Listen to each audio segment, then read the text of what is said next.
오늘은 부활절입니다. 다시 살아나시다. 다시 살아나시다라는 제목으로 함께 은혜를 나누면 좋겠습니다. 여러분 함께 생각해 보시죠. 지금으로부터 2000년 전의 사람들 한번 생각해 보세요. 2000년 전의 사람들, 사람이 죽었다가 다시 살아났대 라는 이야기를 들으면 어떻게 반응을 했을까요? 야, 옆 동네에 누가 죽었는데 야, 3일 만에 살아났대. 그러면 아, 그래? 그랬어? 하고 이렇게 아무런 의심 없이 철썩 믿을까요? 아니면 에이, 말도 안 돼. 그런 일이 어떻게 있어? 그렇게 반응을 할까요? 여러분, 우리가 가지고 있는 착각이 하나가 있습니다. 뭐냐면 옛날 사람이라고 해서 그 사람들은 과학이 없었으니까 그냥 기적 같은 것들도 철석하고 믿었겠구나 싶은데 여러분, 절대 그렇지가 않습니다. 옛날 사람이라고 해서 기적에 순진하지 않았어요. C.S. 루이스가 이런 말을 한 적이 있습니다. 고대인들이 자연 법칙을 몰랐다고 생각하는 것은 현대인들의 시간적인 교만이다. 여러분, 우리가 가지고 있는 교만에 이름까지 붙여줬어요. 옛날 사람들이니까 믿었지, 그걸 어떻게 믿어? 여러분, 그건요 2026년을 살아가고 있는 현대인들의 교만이라는 거예요. 여러분, 옛날이나 지금이나 똑같습니다. 무엇이 똑같나? 사람이 죽었다가 살아난다? 그건 말도 안 되는 일이에요. 그거는 굉장히 충격적인 이야기입니다. 여러분, 지금으로부터 4000년 전에 살았던 성경 인물이 있습니다. 롯이라고 하는 인물이에요. 4000년 전에 롯이 성경에 뭐라고 말했는가? 우리 욥기 14장 14절, 장정이라도 죽으면 어찌 다시 살겠느냐? 아무리 젊은 사람이라도 죽으면 끝이지. 여러분, 지금으로부터 4000년 전에 고대인들에게도 죽음은요 너무나도 당연한 것이고 번복될 수 없는 것이었습니다. 보십시오. 고대인들에게 부활은 완전히 넌센스였다. 질문은 좀 바꿔보겠습니다. 예수님이 사셨던 1세기 때, 그때 이런 사람들이 꽤 있었어요. 내가 하나님이다, 내가 메시아다. 이걸 우리가 메시아 운동이라고 하는데, 내가 하나님이라고 주장하는 사람들이 많다기보다는 몇몇 있었습니다. 근데 여러분, 그들의 결말은 늘 두 가지였대요. N.T. 라이트라고 하는 아주 유명한 신약학자가 말하는 겁니다. 두 가지 결론이었다. 첫 번째, 막 내가 하나님이다 하다가 그 사람이 죽으면 그게 다 사라진다는 거예요. 두 번째, 막 내가 하나님이다 하다가 죽으면 그 사람의 자녀냐 다른 리더를 세워서 그 운동을 지속하게 했더라라고 하는 겁니다. 그런데 기독교는 이상해요. 예수님이 죽었어요. 그런데 그 운동이 사라지지가 않습니다. 심지어 다른 후계자를 세운 것도 아니에요. 다른 리더를 세운 것도 아닙니다. 여러분 아시다시피 당시에 예수님의 친동생 야고보가 살아 있었거든요. 예수님의 친동생 야고보, 마리아의 아들이죠. 살아 있었습니다. 당시에는 또 굉장히 영향력 있는 인물이기도 했어요. 그런데 누구도 야, 예수님이 죽었으니까 이제 야고보 너가 후계자야, 너가 하나님의 아들이야, 너가 하나님이야, 이렇게 말하는 사람이 시도조차 없어요. 시도조차. 그렇다고 해서 다른 어떤 후계자를 세웠나? 그런 것도 아닙니다. 오히려 야고보는 뭐라고 얘기하냐면 나는 그리스도의 종입니다. 나는 예수님의 종입니다. 이렇게 말을 하더라는 겁니다. 여러분, 이게 얼마나 놀라운 일인 줄 아세요? 사실 야고보는요 예수님을 안 믿었던 사람입니다. 이런 거예요. 내가 어렸을 때부터 같이 자랐던 형이 어느 날 갑자기 하나님의 아들이래요. 그래서 그 일을 하러 나가겠다고 해요. 가족들이, 동생이 혹은 친척이 어떻게 생각했을 거야? 야, 미친 거 아니야? 미친 거 아니야? 여러분, 동생이었던 야고보는요, 형이 나가서 뭐 기적도 일으킨대, 뭐 놀라운 일들이 일어난대, 안 믿었습니다. 우리 형이 하나님의 아들이란 사실을 믿지 않았습니다. 성경은 분명히 말합니다. 요한복음 7장 5절에 이런 말씀이 있어요. 이는 그 형제들까지도 예수를 믿지 아니함이로라. 그러다 예수님이 하나님의 아들이라는 것을 언제부터 믿게 됐을까? 예수님이 죽으시고 부활하시고 난 다음에 자기에게 직접 찾아오셨을 때입니다. 직접 야고보 앞에 나타나셨을 때예요. 고린도전서 15장 4절부터 7절 제가 읽어드립니다. 장사 지낸 바 되셨다가 성경대로 사흘 만에 다시 살아나사 게바에게 보이시고 후에 12제자에게와 6절 그 후에 500여 형제에게 일시에 보이셨나니 그 중에 지금까지는 대다수는 살아있고 어떤 사람은 잠들었으며 7절에 그 후에 야고보에게 보이셨으며. 여러분 상상해 보십시오. 분명히 우리 형이 십자가에서 죽었거든요. 잔인하게. 병사가 옆구리를 찔러서 피가 물처럼 쏟아지는 것을 봤어요. 이미 죽은 후입니다. 그걸 그의 엄마도 봤고 누이도 보았고 다 보았어요. 근데 그렇게 죽었던 예수님이 사흘 만에 부활하셔서 생전에 예수님을 믿지도 않았던 동생 야고보에게 직접 나타나신 거예요.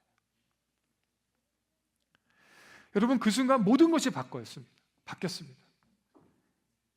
야고보는요, 그동안 형이라고 불렀잖아요. 더 이상 형이라고 부르지 않아요. 심지어 뭐라고 부르냐면 내가 예수 그리스도의 종입니다. 내가 종이래요. 예수님에게 미쳤다고 말했던 그가 나는 예수님의 종이래요. 여러분 이 질문을 피할 수가 없습니다. 왜 도망갔던 제자들이, 두려움에 떨었던 사람들이, 심지어 살아있을 때는 예수님을 믿지도 않았던 사람들이 예수님을 믿고 심지어 목숨을 다해서 목숨을 걸고 예수 그리스도를 증언하는 삶을 살게 되었을까? 여러분 다른 이유로는 불가능합니다.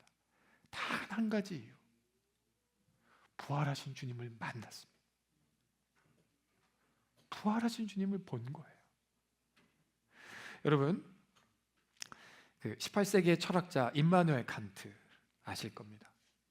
아주 우리가 할 법한 질문을 먼저 해주셨어요. 이런 질문을 했습니다. 왜 우리가 착하게 살아야 되나? 여러분 그런 질문 안 해보세요? 왜 우리가 착하게 살아야 되나? 여러분들에게 묻고 싶습니다. 여러분 왜 정직해야 되죠? 왜 착하게 살아야 되죠? 왜 사랑하면서 살아야 됩니까? 왜 옳은 행동을 하면서 살아야 되나요? 죽음이 끝이라면 왜 그렇게 살아야 하나? 여러분 한번 답해 주시면 좋겠어요. 칸트가 그 생각을 하다가 결론을 내려요. 윤리 있죠. 옳고 그름 혹은 선악을 의미가 있으려면 어떻게 해야 되는가? 세 가지가 있어야 된대요. 첫 번째, 반드시 정의는 실현되어야 되고, 두 번째, 죽음 이유가 있어야 되고, 마지막 세 번째, 재판장이 있어야 된다.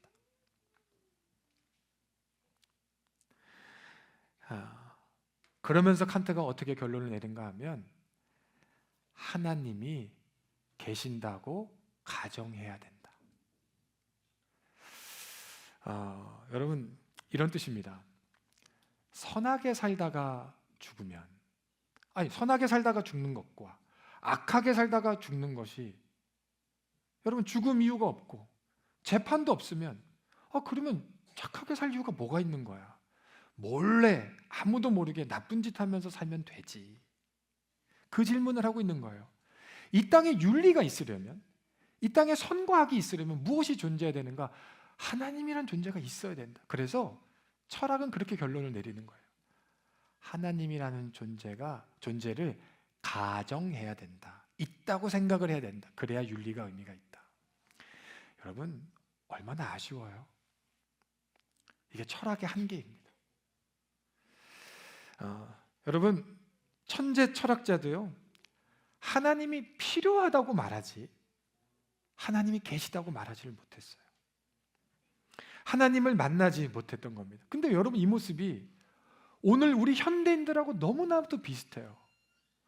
하나님이 필요하지. 그래, 기준은 있어야지. 원칙이 있어야지.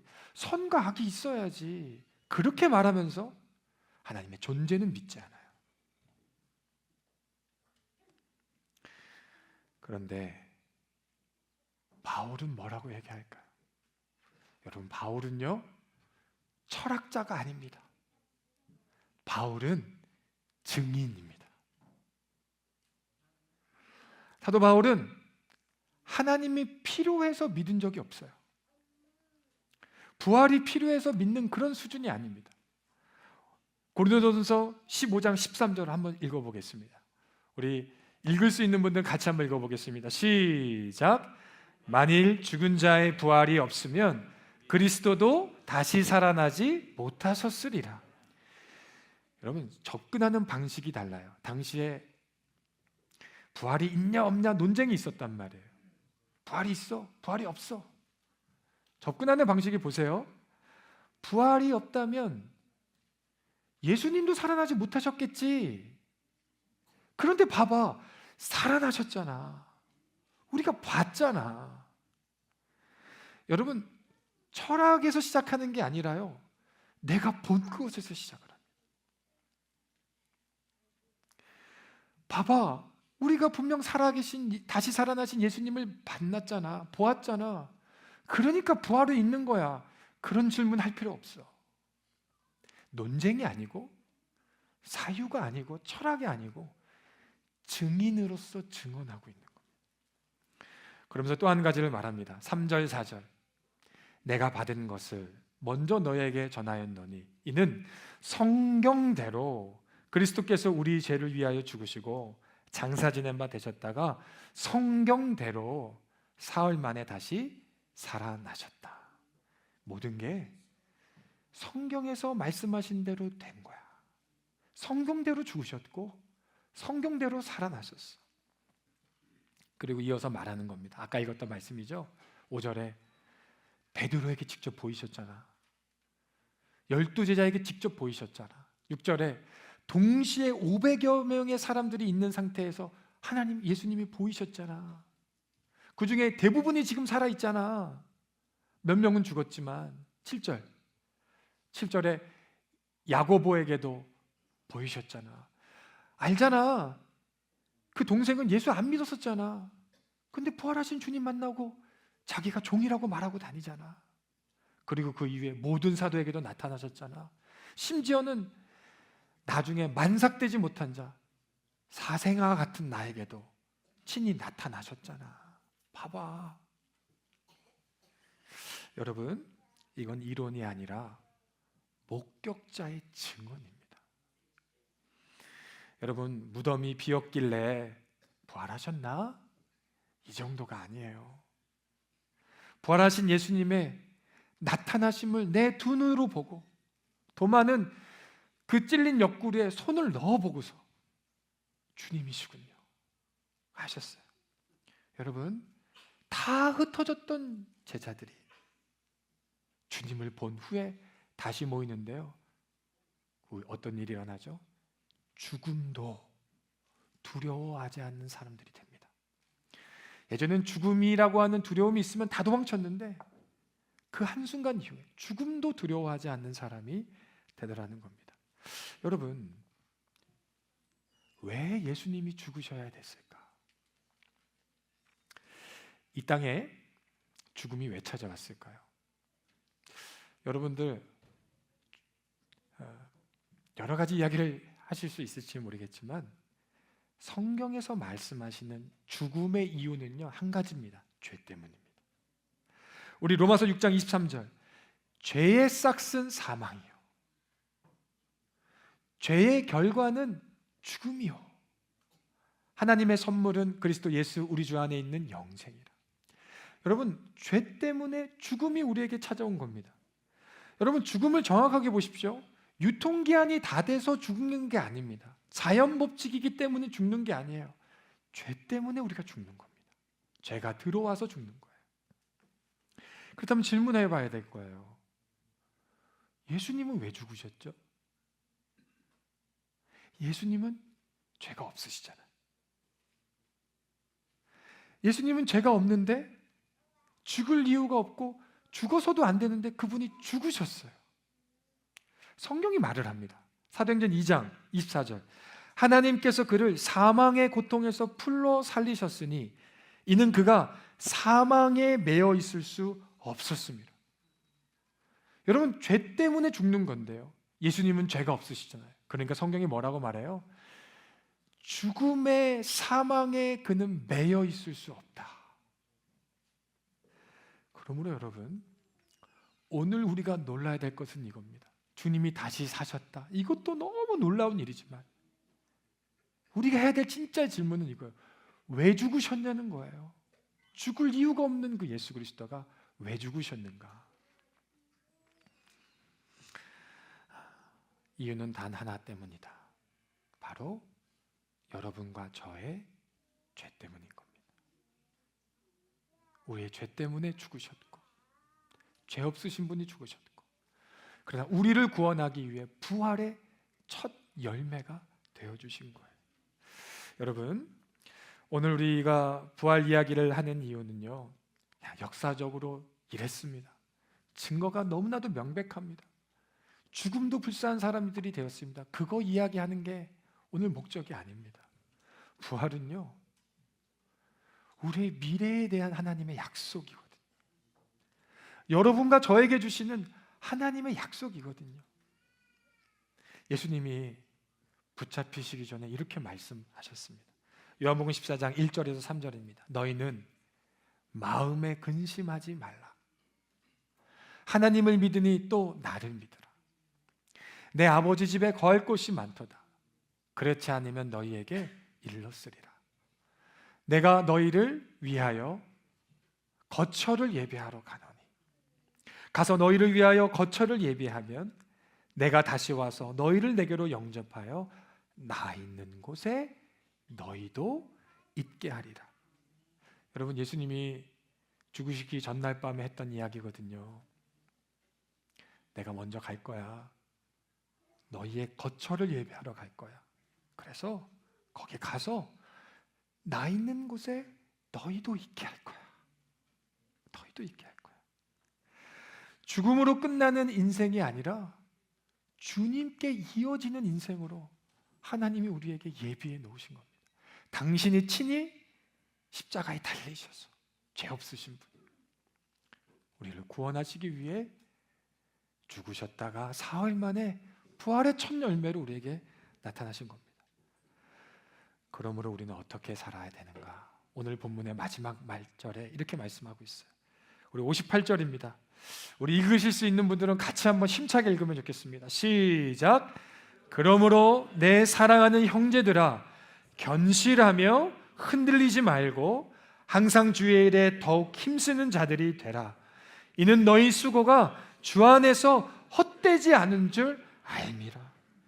여러분, 견실하여 흔들리지 말라.